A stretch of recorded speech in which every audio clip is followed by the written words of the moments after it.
অত্যাচারী জুলুম থেকে মাজলুমকে আল্লাহ হেফাজত করেন, চায় সে মাজলুম হিন্দু, খ্রিস্টান বা মুসলমান যাই হোক না কেন।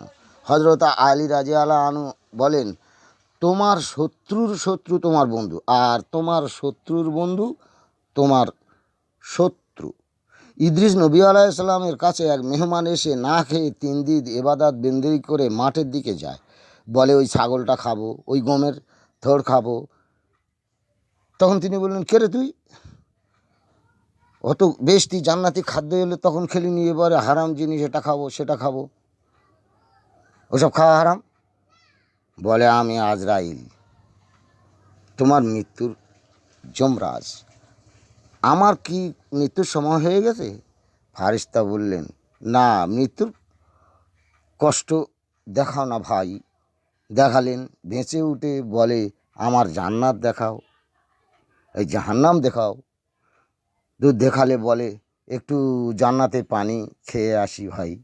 যেই গিয়েছে আর আসে, কারণ মৃত্যুর স্বাদ গ্রহণ, জাহান্নাম দেখা সব হয়ে যাওয়ার পর একবার জান্নাতে গেলে কেউ আর ফেরে না।